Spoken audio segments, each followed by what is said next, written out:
Hi dear friends. മഴക്കാലത്ത് വീട്ടിലിരിക്കുമ്പോൾ കട്ടൻ കാപ്പിയുടെ കൂടെ കറുമുറാന്ന് കഴിക്കാൻ നല്ല ചൂട് പരിപ്പ് വടയും കൂടി കിട്ടിയാൽ പറയണ്ട അല്ലേ. അപ്പോൾ വടപ്പരിപ്പ് കൂടി കയ്യിലില്ലെങ്കിൽ ടെൻഷൻ അടിക്കേണ്ട കാര്യമൊന്നുമില്ല കേട്ടോ. നമുക്ക് സാമ്പാർ പരിപ്പ് അഥവാ തുവരപ്പരിപ്പ് കൊണ്ട് നല്ല ക്രഞ്ചി ആയിട്ടുള്ള പരിപ്പ് വട ഉണ്ടാക്കിയെടുക്കാൻ കഴിയും. അപ്പോൾ അതെങ്ങനെ ഉണ്ടാക്കാം എന്ന് നോക്കാം. അപ്പോൾ ഞാൻ പറഞ്ഞ തുവരപ്പരിപ്പ് അഥവാ സാമ്പാർ പരിപ്പ് ഇതാണ് കേട്ടോ. ഞാനിവിടെ ഈ ഒരു ഗ്ലാസ്സിന് 2 ഗ്ലാസ് തുവരപ്പരിപ്പ് എടുത്ത് 2 മണിക്കൂർ വെള്ളത്തിലിട്ട് കുതിർത്തായിരുന്നു. ഞാനിവിടെ ക്ലീൻ ചെയ്തെടുത്തിട്ടുണ്ട്. അതിൽ നിന്നും ഒരു 3 ടേബിൾ സ്പൂൺ പരിപ്പ് ഇതുപോലെ ഒന്ന് മാറ്റി വെക്കണേ.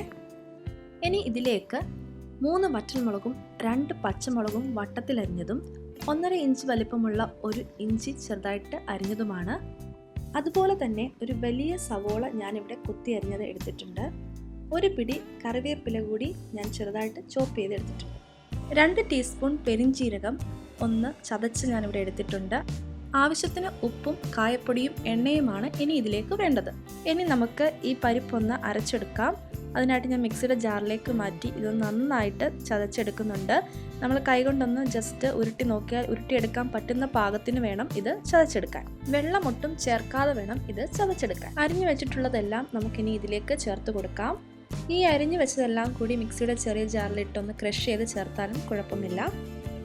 ചതച്ചു വെച്ചിട്ടുള്ള പെരിഞ്ചീരക പൊടിയും ആവശ്യത്തിന് ഉപ്പും നമ്മൾ മാറ്റി വെച്ച പരിപ്പും കൂടി ഇതിലേക്കൊന്ന് ഇട്ട് കൊടുക്കാം.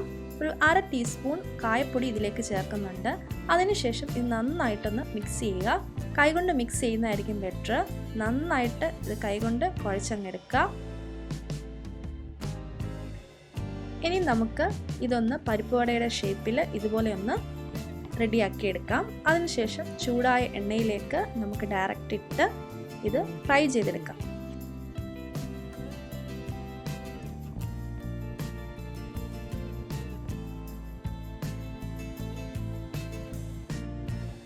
എണ്ണ നന്നായി ചൂടായ ശേഷം ഇതുപോലെ നമുക്ക് പരിപ്പ് വട ഇട്ട് കൊടുക്കാം.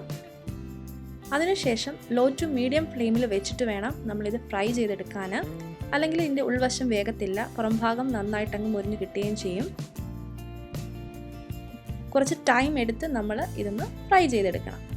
ഒരു വശം ഇപ്പോൾ റെഡി ആയിട്ടുണ്ടെങ്കിൽ ഞാനിതൊന്ന് തിരിച്ചിട്ട് കൊടുക്കുകയാണ്.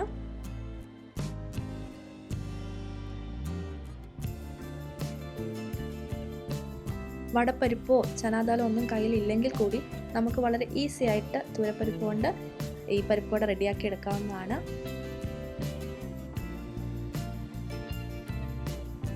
നമ്മുടെ വട ഇവിടെ മുരിഞ്ഞ് കിട്ടിയിട്ടുണ്ട്. നമുക്കിതൊന്ന് എണ്ണയിൽ നിന്ന് മാറ്റാം.